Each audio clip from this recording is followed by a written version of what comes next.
Bienvenido seas una vez más al podcast de Nuevos Comienzos. Hoy hablaremos sobre el proceso de la fe. Lucas 5 del 1 al 6 en la Nueva Versión Internacional dice: Un día estaba Jesús a orillas del lago de Genezaret y la gente lo apretujaba para escuchar el mensaje de Dios. Entonces vio dos barcas que los pescadores habían dejado en la playa mientras lavaban las redes. Subió a una de las barcas que pertenecía a Simón y le pidió que se alejara un poco de la playa. Luego se sentó y enseñaba a la gente desde la barca. Cuando acabó de hablar, dijo a Simón: Lleva la barca hacia aguas más profundas y echen ahí las redes para pescar. Maestro, hemos estado trabajando duro toda la noche y no hemos pescado nada, contestó Simón, pero como tú me lo mandas, echaré las redes. Así lo hicieron y recogieron una cantidad tan grande de peces que las redes se rompían. A veces no comprendemos que la fe también tiene un proceso. Todos tenemos una medida de fe, pero eso no quiere decir que no tengamos un proceso para descubrir esa fe. Cuando éramos niños, teníamos fe en todo y en todos. Nadie nos podía decir que era imposible. Teníamos tal inocencia que creíamos que podíamos ser astronautas. Con el tiempo, comenzamos a ver que nuestras capacidades o nuestros recursos no eran los adecuados para ser astronautas y olvidamos ese sueño. Pero como adultos tenemos que volver a descubrir esa fe. Porque los niños, como te decía, a través de su inocencia tienen esa medida de fe. ¿Y qué nos pasó a los adultos? ¿Y qué sucede con nosotros? Las circunstancias, los momentos, las situaciones. Son muchas cosas que se suman para que esa medida de fe parece que desaparece, pero no es así. Hay un proceso. Lo que pasa es que el proceso nunca nos gusta y por eso decidí empezar con la pesca milagrosa. Resulta que Pedro había ido a pescar toda la noche y no había pescado absolutamente nada, pero él estaba trabajando el proceso de la fe porque estaba lavando las redes y eso llama la atención de Jesucristo. Y por eso, al terminar el mensaje, y me imagino qué mensaje pudo haber dado Jesucristo,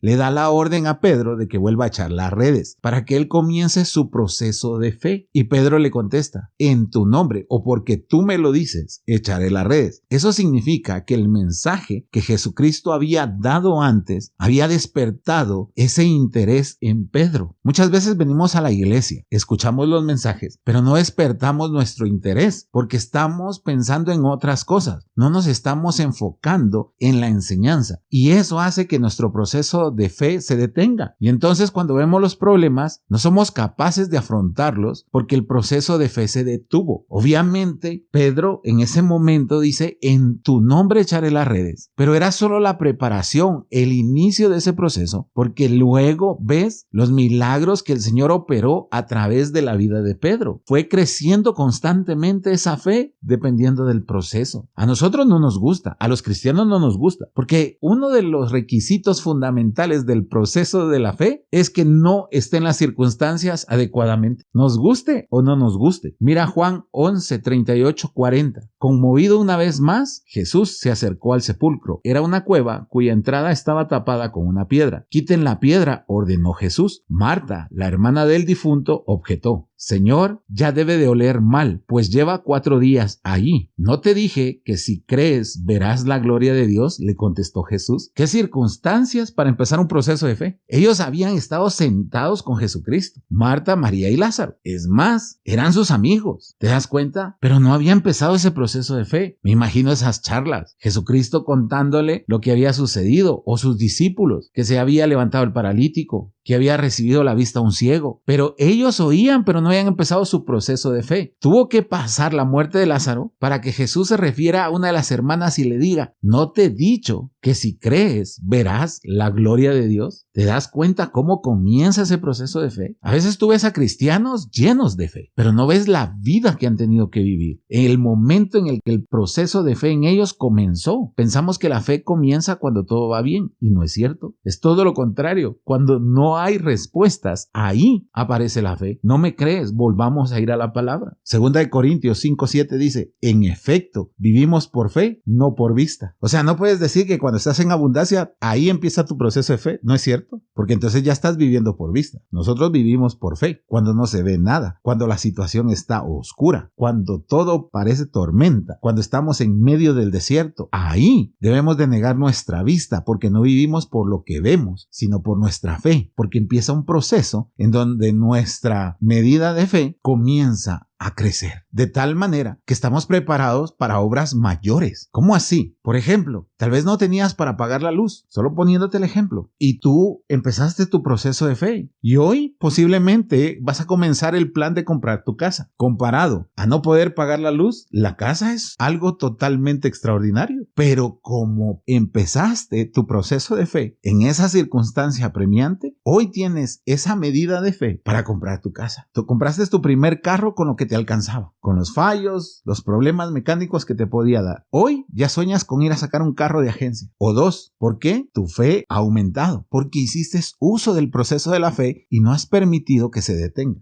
Pero habemos algunos que ni siquiera nos atrevemos a iniciar ese proceso, porque le huimos a esas jornadas de desierto, a esas jornadas de tormenta. No le huyas a eso, no le temas. Prepárate así como Pedro, lavando las redes. Se estaba preparando para otra noche en la que no sabía si iba a pescar, pero iba a volver a salir. Eso fue lo que observó el Señor. No que nosotros nos echamos para atrás a las primeras de cambio. Entonces detenemos nuestro proceso de fe. Juan 20:29 dice, porque me has visto, has creído, le dijo Jesús. Dichosos los que no han visto y sin embargo creen. Dichosos si comienzas el proceso de la fe. Me encanta un libro de Mike Giaconelli que habla sobre esto. Si puedes, búscalo y léelo. El fabuloso viaje de la fe. Y es que es así, es como que fueras en una montaña rusa. Sabes que cuando comienza la montaña rusa va despacio y de repente te sueltan a toda velocidad para hacer unos giros increíbles y eres sacudido por todos lados, pero cuando bajas dices, qué increíble lo que sentí allá arriba. Pues así debería ser la vida del cristiano. Qué increíble lo que acabo de vivir. Pensé que no iba a salir y de repente se aceleraron todas las cosas, de repente se abrieron todas las puertas, de repente sucedió esto porque le creía a Dios. Y entonces sí, has empezado tu proceso de la fe y volverás a ser ese niño, no importa la edad que tengas. Aquel que soñaba con ser doctor, arquitecto, ingeniero, astronauta. Ya tu límite no es la edad. El niño no se pone a pensar que tiene 3 años de edad. Él se pone a imaginar cómo será la luna. Él ya se siente ahí, se cuenta la historia. Cuando comienzas el proceso de la fe, crees que Dios puede hacer todo lo que para ti es imposible. Y ese es el verdadero mensaje de este día. Anímate a creerle al Señor. Anímate a depositar tu fe en Dios. Así que hoy yo te voy a invitar a que reflexionemos. Padre, en el nombre de Jesús, te damos gracias. Te pedimos, Señor, que nos acompañes en este increíble viaje de fe, que comencemos nuestro proceso de la fe. Aunque las circunstancias no sean las mejores, sabemos que en medio de ellas tú puedes obrar y tú aumentarás la medida de fe con la cual hoy contamos. Y sabemos que para ti no hay nada imposible. En el nombre poderoso de Jesucristo, amén y amén.